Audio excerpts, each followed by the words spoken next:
La tatruki dzikra li'adami hudurika ma'allahi fihi. Janganlah engkau sekali-sekali meninggalkan zikir dan ibadah-ibadah lainnya li'adami, karena tidak ada hudurika ma'allahi fihi, rasa hadir atau belum bisa menghadirkan Allah bersama Anda ketika beribadah. Ada orang ketika tidak mampu beribadah dengan Allah khusyuk, termasuk mungkin tidak berzikir dengan khusyuk, maka dia meninggalkan zikir dan ibadah. Ini adalah musibah. Kalau ada yang begini, itu musibah. Nauzubillah. Sama halnya jamaah, kita semua punya masalah. Kalau dengan masalah itu kita semakin jauh dari Allah, musibah besar. Musibah besar. Ya. Siapa di sini yang tidak punya masalah? Ya, problematika, kesulitan, ya, hal-hal yang sedih, dikhawatirkan dan lain-lain. Ketika Allah kasih itu semua, kemudian kita menjauh, misalkan semakin tidak mau sholat, semakin marah pada Allah, ya kan? Semakin marah, tidak bersabar. Inilah musibah terbesar. Tapi kalau masalah itu kita anggap cobaan, namanya kan dicoba-coba, ya, cobaan, dan kita semakin dekat kepada Allah, itu namanya rahmat. Itu namanya rahmat Allah Subhanahu wa taala.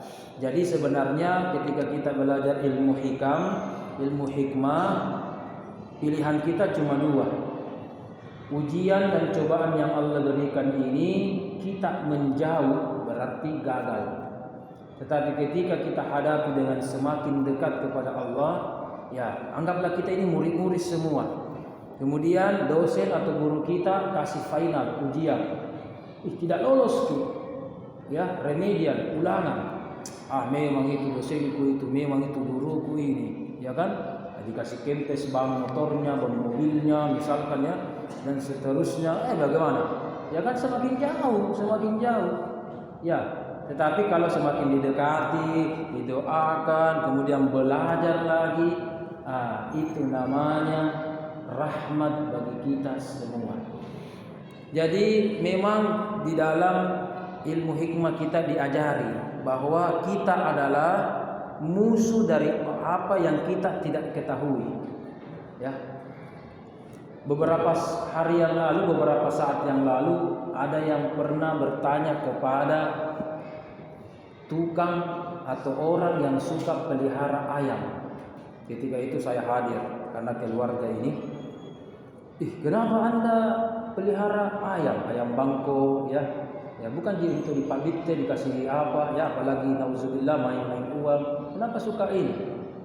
Saya ada, Ustaz, bantukan dulu jawab. Kita yang pelihara baru saya dibantu jawab. Apa jawabannya? Begini. Banyak alasannya, ya.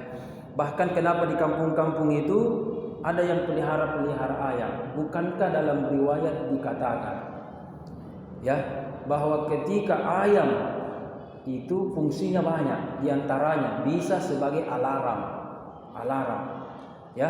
Dulu kan tidak ada HP, jam weker tidak ada.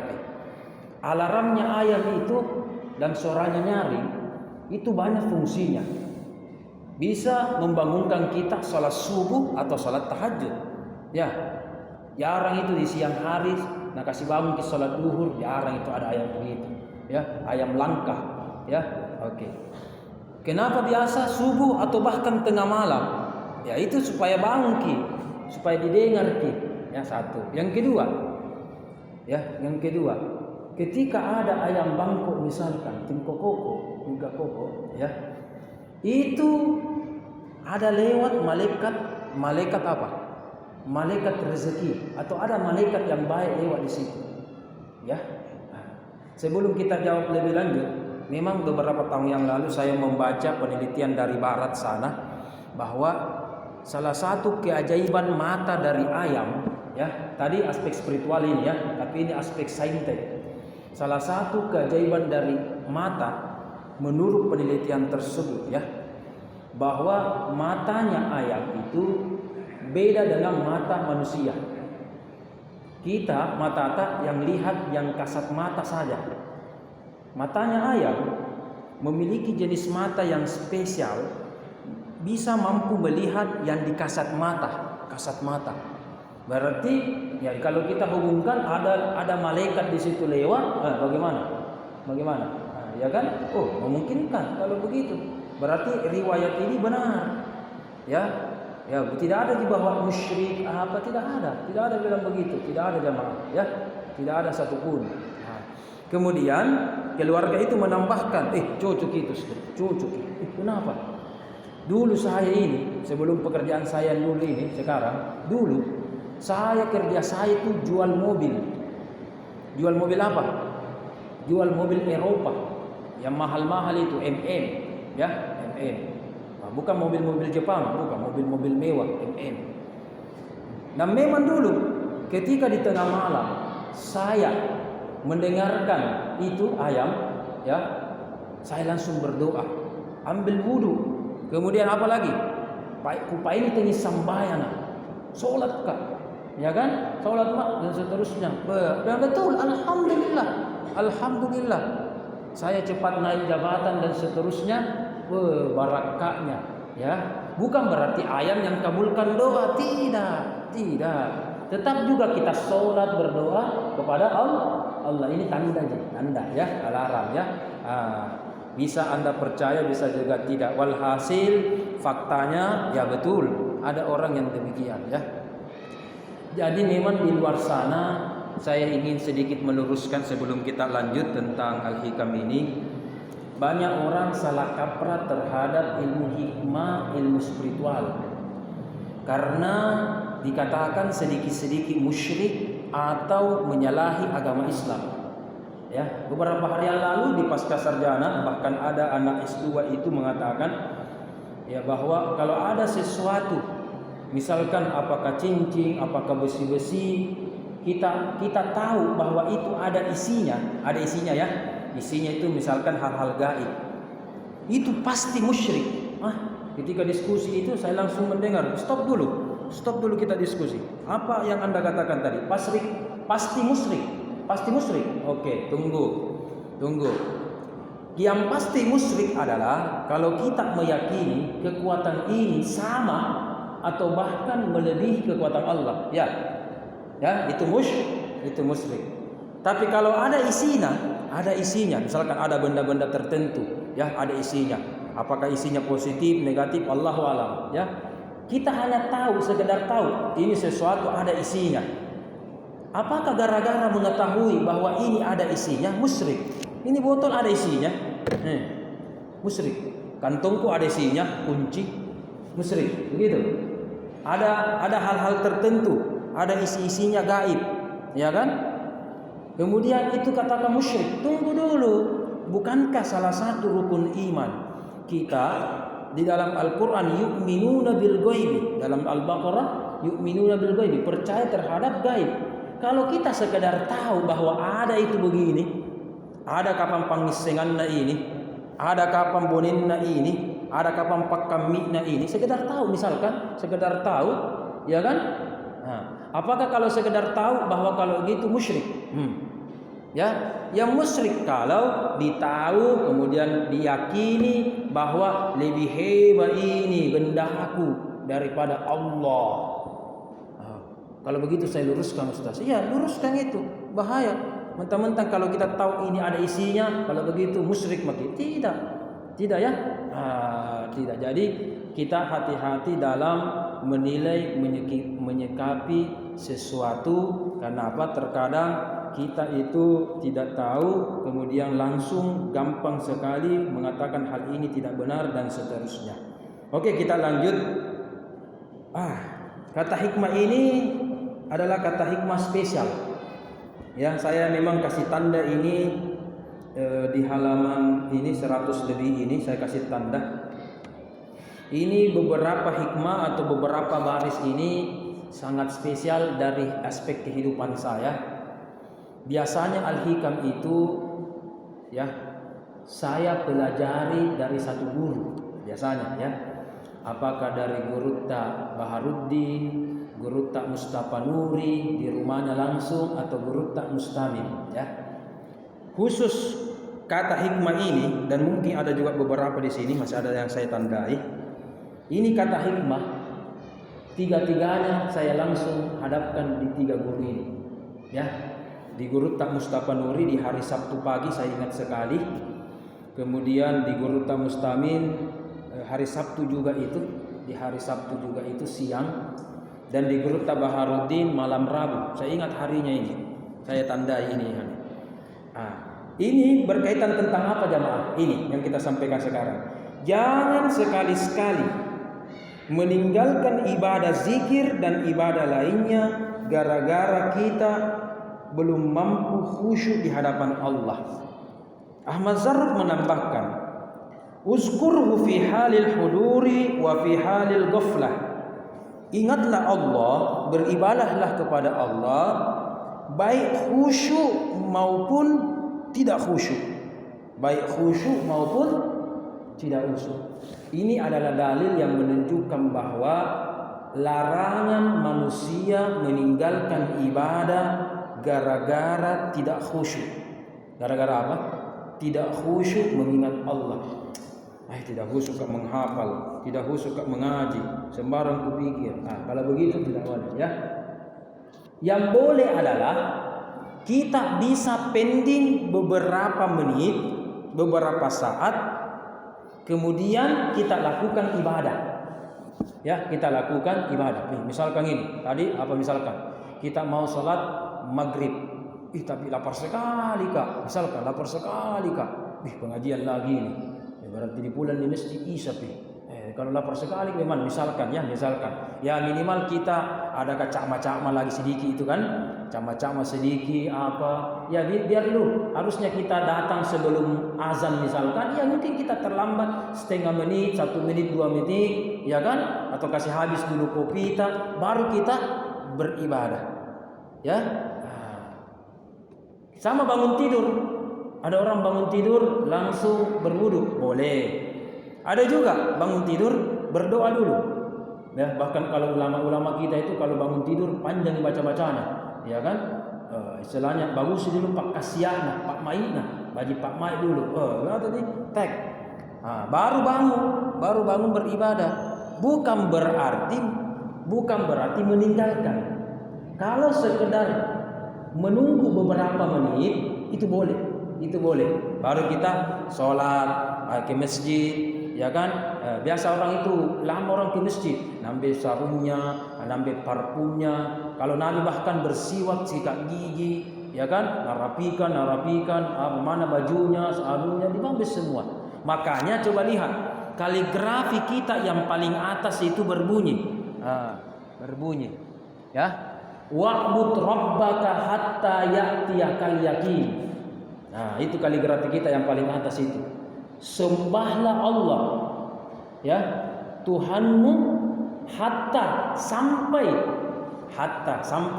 ya'tiyakal yaqin. Kalau sudah bagus keyakinan Anda. Ya. Saya mau mengambil 3 contoh. Ada orang ketika memulai zikir atau sholatnya, terkadang ada sahabat kita, saudara kita silansungan saja. Allahu Akbar, silansungan. Ya, 1. Oke. Saya juga pernah melihat bahkan dari kecil ada tetangga atau mungkin ada keluarga jauh itu, kalau dia sholat suka nak ulang-ulangi Allahu Akbar. Batal lagi. Allahu Akbar. Ya, batal lagi. Sampai mungkin 5-10 kali tak liwat tongi. Ya, tak liwat tongi. Ulang lagi. Kenapa Ustaz? Kenapa? Tidak khusyuk Pak. Batal lagi. Iya kan? Bagaimana kalau sholat maghrib baru penumpunya al-ikhlas Allahu Akbar. Nah, ulang-ulang ruku, orang sujud kalau begini. Ya, bahaya. Susah juga kalau begini. Terus bagaimana?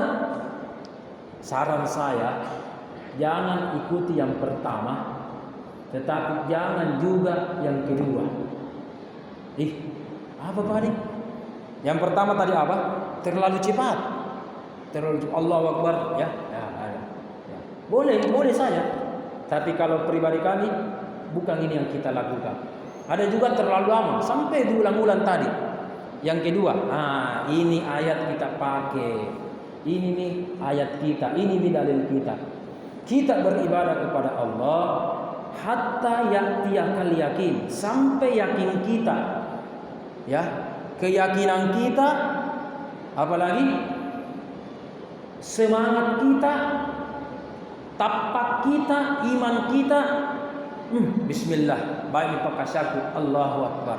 Ini nih kemarin pakai pakaian atau relota, maka keluar rumah. Tunggu dulu. Ya kan ada gasa.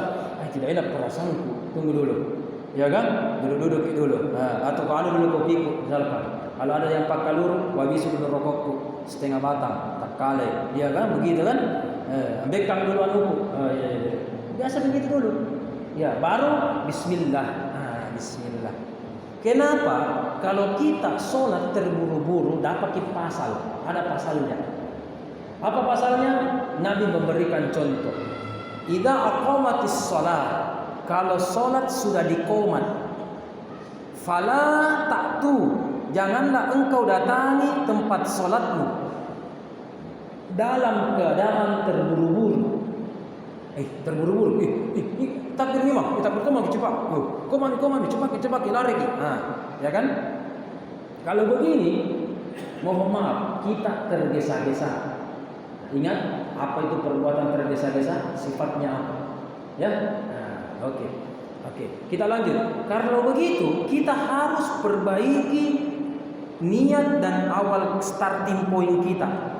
Ya, niat dengan awal starting point kita. Kita bagusin nafas kah, tenang-tenang, ya kan? Kalau poso bagaimana ibu-ibu? Ya, kita lari, jalan cepat.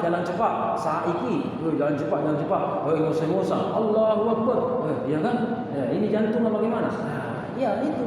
Makanya di sini diibaratkan bahwa ketika kita mengingat Allah Subhanahu wa taala, ingat ya, bahwa kita beribadah harus ada yakin dulu.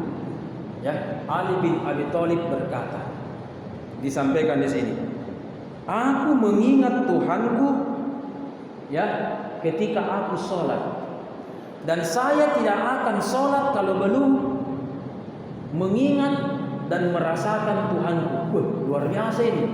Jadi istilahnya dilihat, dirasakan Allah baru sampai itu alim. Ya, sampai. Sekarang kita apa? Sekarang coba. Sekarang alhamdulillah pas-pas ini, tidak ada yang kebetulan, semua pas-pas. Kita bicara tentang zikir dan sholat. Dan ini juga Jumat depan, pas juga Isra Miraj. Sudah masuk 20-an Rajab ini. Ya, coba kita lihat. Ada dua kata dari Isra Miraj. Isra dengan Miraj. Ya, kenapa bukan peristiwa Isra saja? Oke? Atau kenapa bukan peristiwa Mi'raj saja? Kenapa? Karena isinya sholat ada dua. Ada Isra, ada Mi'raj. Oke, mari kita lihat. Ketika Nabi Isra, Nabi di mana? Masjidil Haram, ada di Masjidil Haram, di Masjid Nabawi, kemudian pergi ke Masjidil Haram Mekah maksud saya, kemudian Masjidil Aqsa. Oke, ada di bumi. Bahkan Nabi Muhammad yang imam, ya, pasti kita sudah tahu ceritanya. Oke. Nabi Muhammad imam. Menyelenggarakan sholat, bagus. Ya, ada saksinya semua, disaksikan oleh ada para malaikat, ada nabi yang jadi imam. Oke. Berarti sholat dari aspek syariat namanya Isra. Oke? Isra. Makanya ketika kita sholat harus menghadap kiblat. Ya, dulu kiblatnya itu sebelum Masjidil Haram, kiblatnya memang di Masjidil Aqsa dulu. Sampai turunnya surah Al-Baqarah di Madinah, fawalli wajhaka, ya kan? Di situ baru berubah kiblatnya. Berarti dulu kiblatnya di mana? Masjidil Aqsa. Salat kita sekarang ini menuju kiblat. Betul. Berarti inilah Isra. Ya, Isra. Salat berjamaah, bagus, berjamaah. Ada imam satu, makmumnya, oke, bagus. Rame-rame, bagus. Itu memang momentum Isra, yaitu kita salat berjamaah, silaturahim, menghidupkan syiar-syiar Islam, bagus, itu bagus. Nah, yang kedua, setelah Isra ternyata tidak cukup itu Isra. Makanya ada perkataan Isra Mi'raj. Nabi dia apa? Diangkat, ya, naik ke langit sampai Sidratul Muntaha. Waktu Isra Nabi di Masjidil Aqsa, apa dia lakukan? Salat, ya, salat dilakukan. Ketika Nabi diangkat Mi'raj, apa dia lakukan? Apa dia jemput? Salat juga, ya, salat juga. Berarti Mi'raj itu salat juga. Isra'nya ini ruang lingkup dunia, ruang lingkup spiritual, ya Mi'rajnya. Makanya dalam hadis sahih biasa kita dengar ini, as-salatu mi'rajul mu'minin. Salat itu mi'raj kita. Jadi bukan hanya salat Isra'nya mukmin, tidak. Salat juga tambahi lagi mi'raj kita di sini. Apa yang terjadi ketika mi'raj? Dalam riwayat Aisyah pernah bertanya, bagaimana ya Rasulullah? Waktu Anda Isra Mi'raj bagaimana? Ra'aitu, aku melihat Allah kal badri, bagaikan bulan purnama. Berarti nalihat tojeng Allah, ya kan? Nalihat. Malaikat bagaimana? Sehebat-hebatnya malaikat Jibril di langit ke-7, pamupurang Nabi.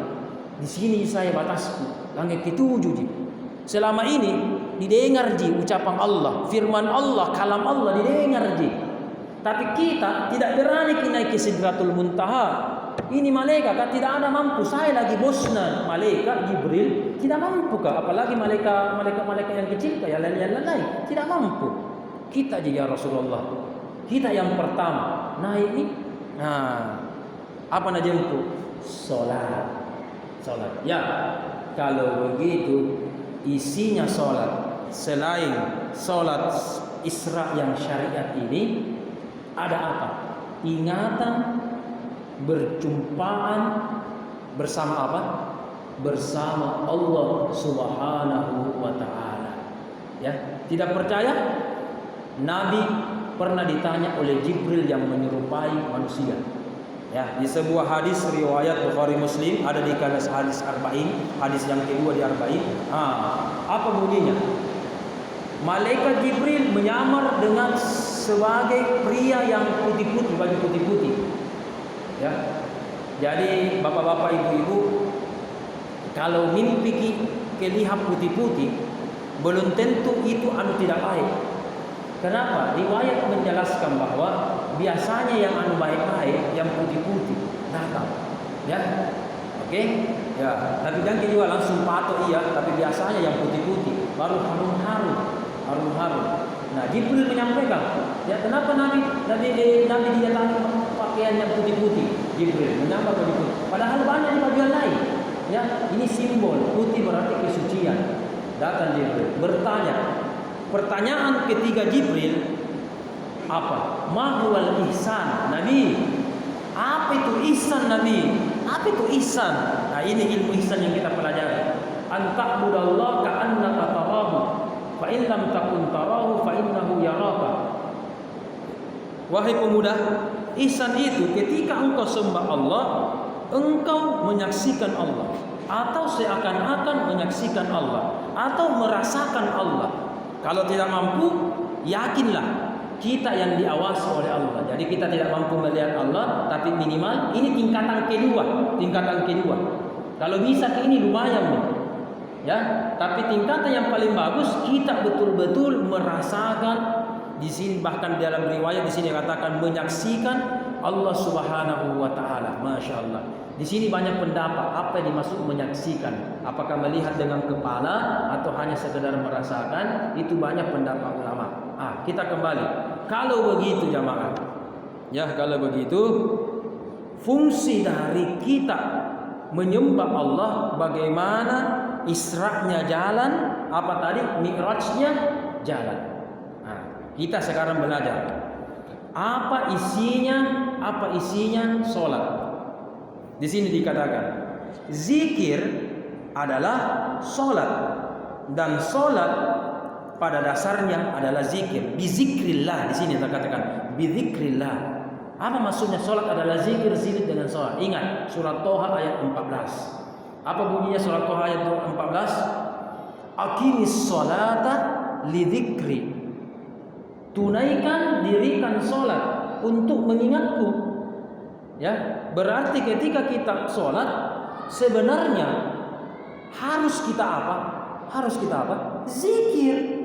Zikir bukan mengingat orang lain.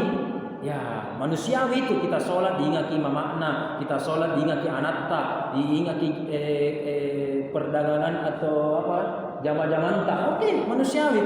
Tetapi di sini perintah Allah yang paling bagus li zikri, yang Anda ingat bukan orang lain. Siapa yang Anda ingat? Aku, kata Allah, li zikri, untuk mengingatku. Berarti perintah sholat itu adalah zikir.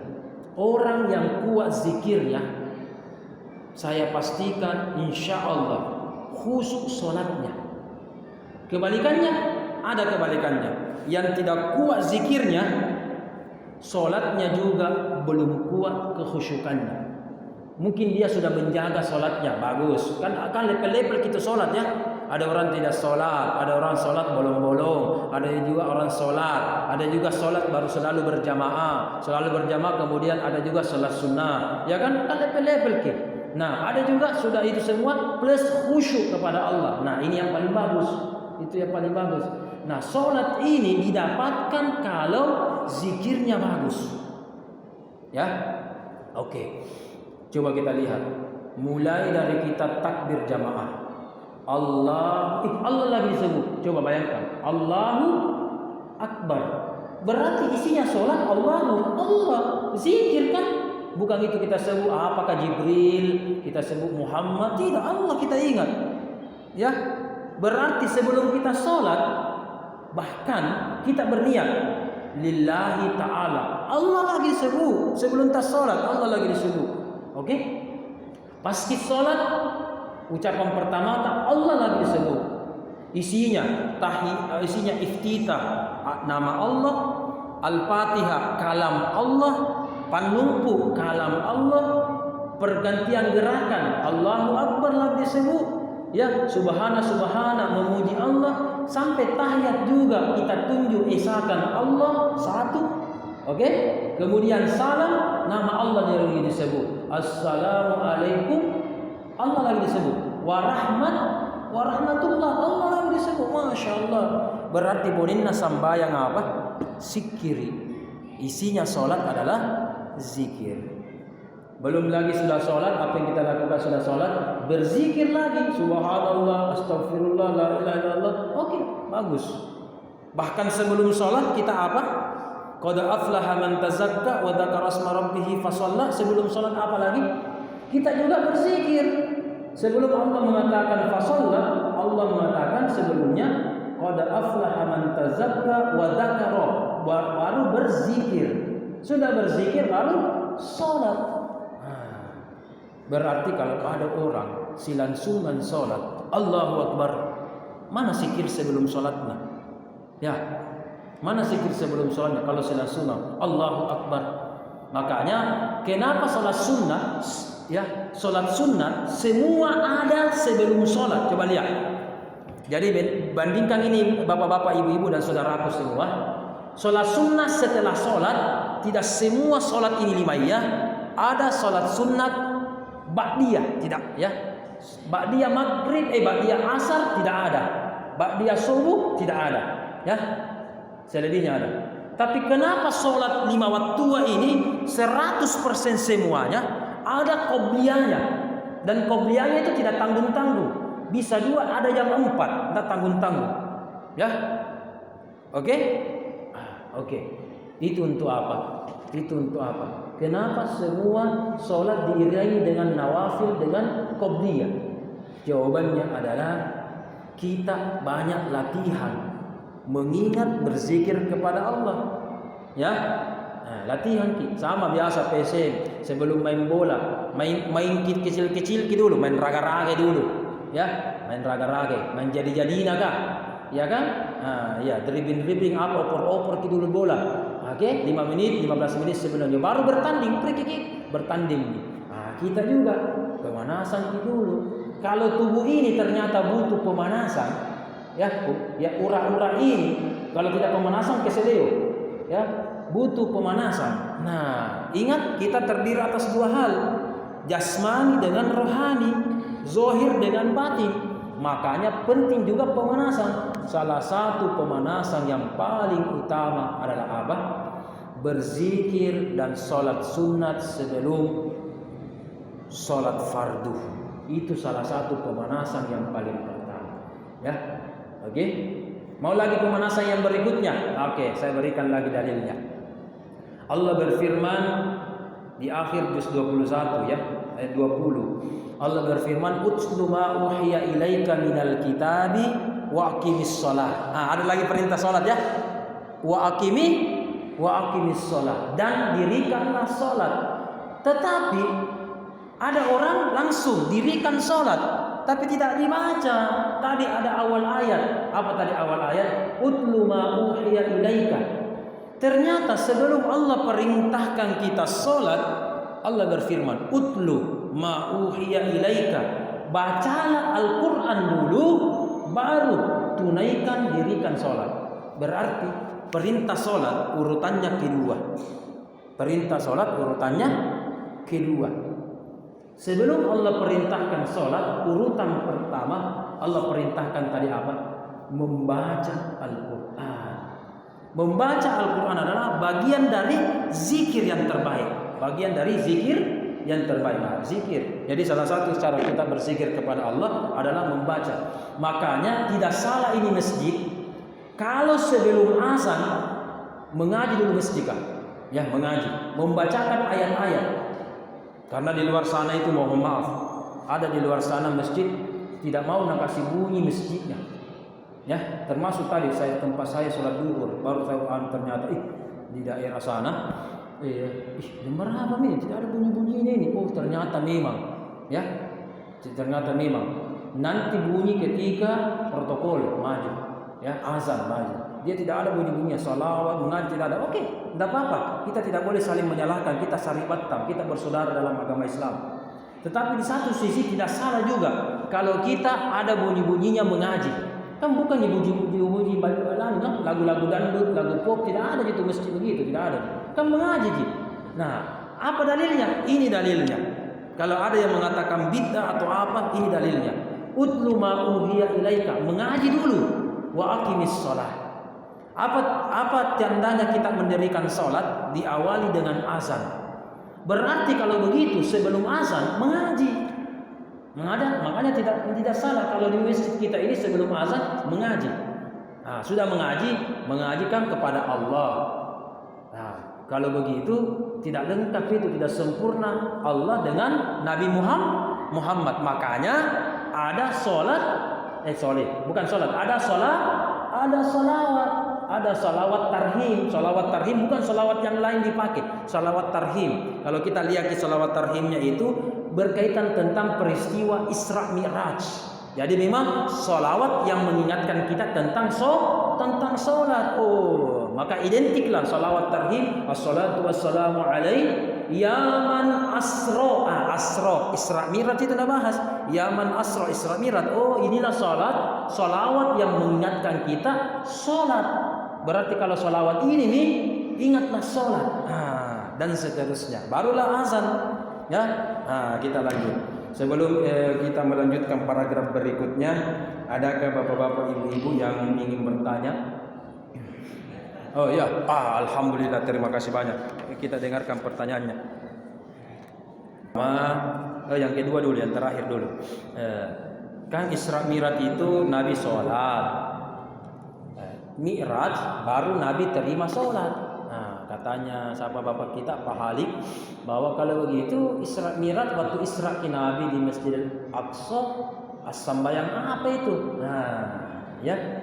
Kan baru di langit diterima 5 waktu ini, bahkan sebelumnya kan 50. Kalau begitu, sembahyang apa pada ini kan baru diterima.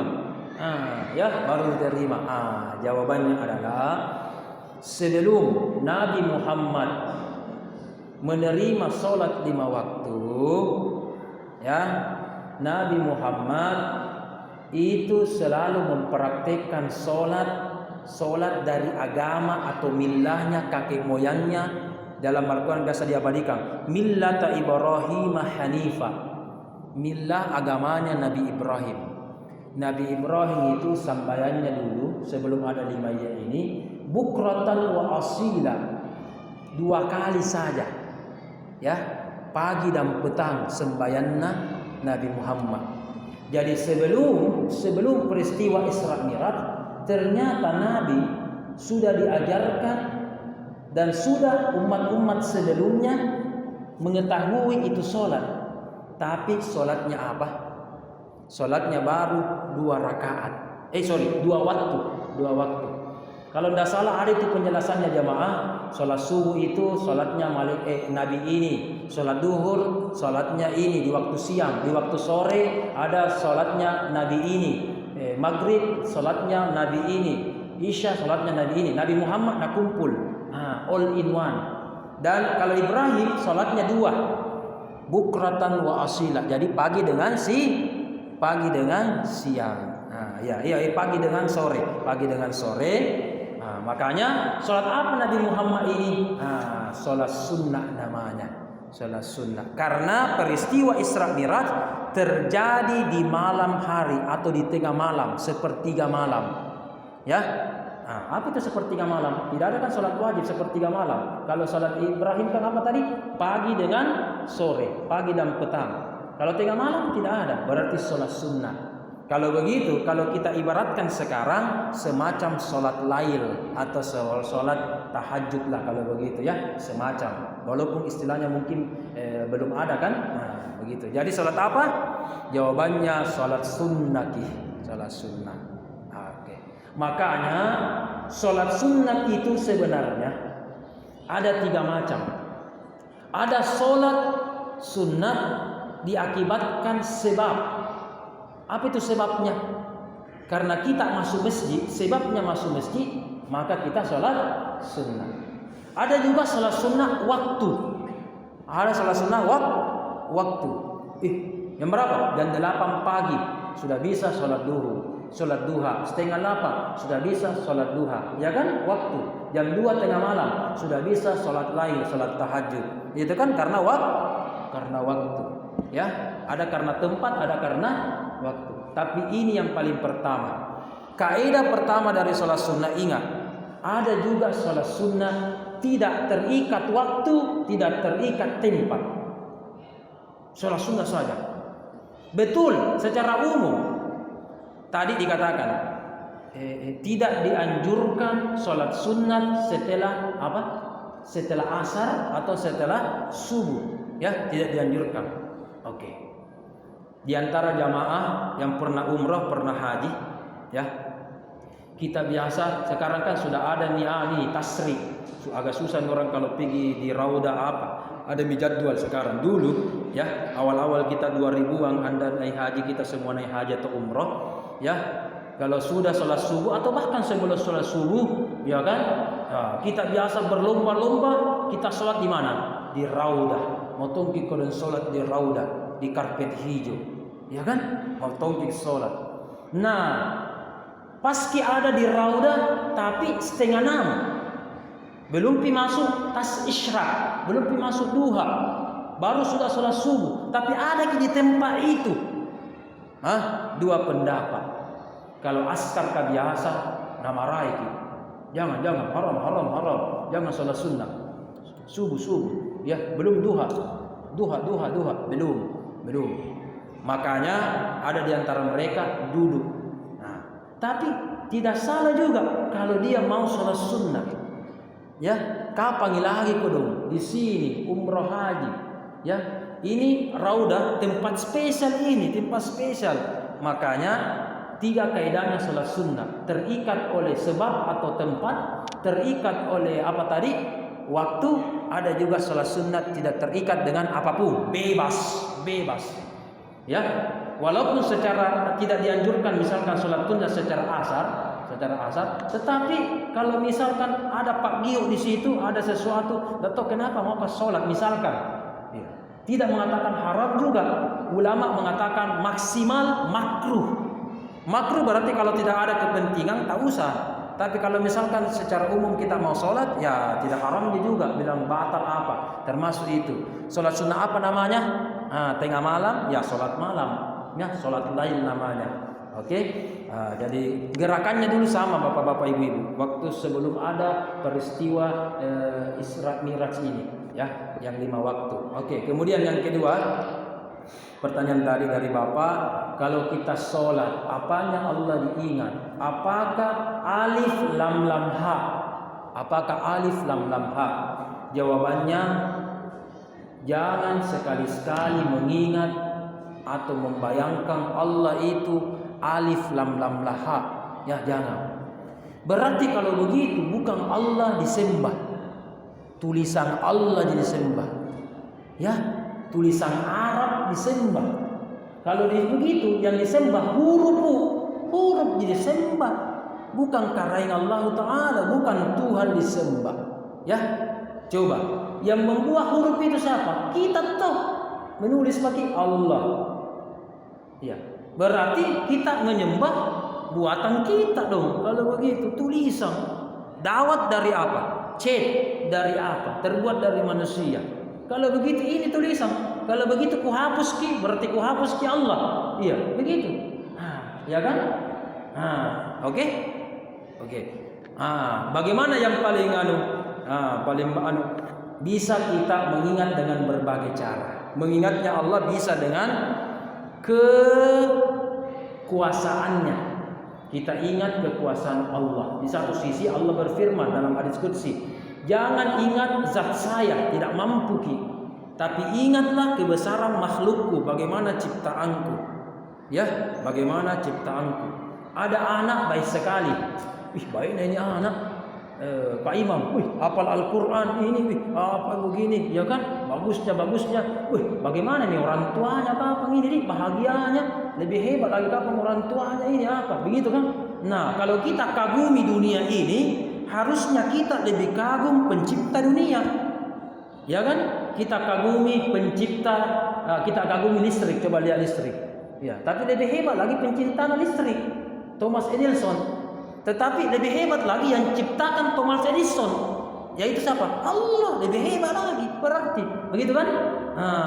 Kalau begitu jamaah, jangan mengingat zatnya Allah dan jangan membayangkan Allah itu mukanya begini, ada kamatana, ada hidunna, apa itu bisa mendekati musyrik. Hati-hati. Yang kita bisa ingat hanyalah kekuasaan Allah Subhanahu wa taala, dan zat Allah itu, sifat-sifat Allah itu pendukung. Sekarang saya ingin tutup dengan penjelasan begini. Bapak, ada macam-macam pendapat. Di sini saya sudah jelaskan, kalau tidak salah saya ulangi, ya. Sedikit lagi. Ada macam-macam pendapat, bisakah manusia di dunia melihat Allah langsung, misalkan melihat atau menyaksikan, ya. Ada yang mengatakan tidak bisa di dunia, yang bisa nanti di akhirat. Satu, ya. Pendapat yang kedua, di dunia tidak bisa, di akhirat juga tidak bisa. Ini pendapat Mu'tazilah, tidak bisa juga, karena kita banyak dosa, kasat mata dan seterusnya. Ya, jadi pendapat pertama tadi, di dunia tidak bisa, di akhirat bisa. Pendapat kedua, semua tidak bisa. Silahkan pilih pendapat mana. Ada juga pendapat ketiga, di dunia kah sebelum kita meninggal, sekarang ini masih hidup, atau juga di akhirat, dua-duanya kita bisa melihat Allah atau minimal merasakan Allah. Ya, ini pendapat ketiga. mungkin masih susah kita terima. Tapi kalau makom-makom tertentu mungkin itu benar. Kenapa? Pakai mustamil itu guru tak pernah, atau pakai kita secara umum pernah melihat ketika kami sholat berjamaah, sholat duhur, ya, dia katakan tadi itu Irham, saya melihat, menyaksikan, merasakan Allah. Ya begitu kan? Pertanyaannya, sama-sama aja kita pakai sembahyang ini. Gimana pening Allah? Belum lagi ketika beliau bilang, saya tadi sholat di Mekah. Tidak masuk pasti ya kata ini. Pasti kita bilangi, orang gila ini, kubur ini, menghayal kapang ini, di Makassar aja, di Goa aja. Nah padahal tadi sembahyang lohor di Mekah. Istilahnya tanda kutip, omong kosong, cerita belakang dan seterusnya. Tetapi beginilah, terkadang ada ilmu-ilmu tertentu. Ada ilmu-ilmu tertentu, yakin atau tidak yakin, ya kita bisa terima atau minimal sekarang dengar saja bahwa kalau menurut pendapat ketiga ini betul-betul kita bisa merasakan, menyaksikan Allah. Tadi dikatakan Ali, kucini pi Allah nampak kusembah. Bagaimana kalau begitu? Kuliah pi Allah baru kusembah. Kalau begitu tidak pernah kili Allah. Jangan kita sembah pada kalau begitu. Tidak juga begitu ya. Tapi bagaimana penjelasannya lebih dalam lagi dan masih pasti pro kontra ini ya. Nanti kita saksikan, dengarkan pada episode berikutnya insyaallah taala.